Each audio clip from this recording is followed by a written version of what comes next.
Балалар, мынаған мән беріп қараңдар. 96-ны 4-ке бөлейік.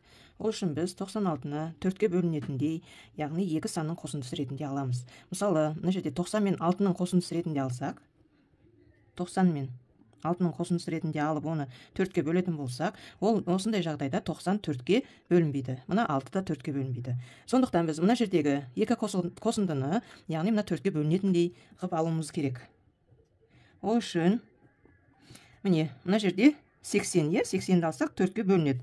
Енді қосамыз. 80-ге енді нешесі қалды 96 болу үшін? Яғни 80-ге 16-сын қосқанда, мына жерде 96 саны шығып тұр. Енді бөлеміз 4-ке. 80 4-ке бөлінеді. Оған қосамыз. 16-ны 4-ке бөліп қосамыз. Бөлінген 4.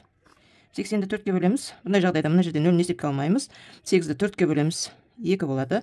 Мына 1 0 табарып тіркейміз. 20 болады. 16-ны 4-ке бөлсек 4 болады. 20-ға 4-ті қоссақ 24 болады. Яғни осылай есептейміз балалар.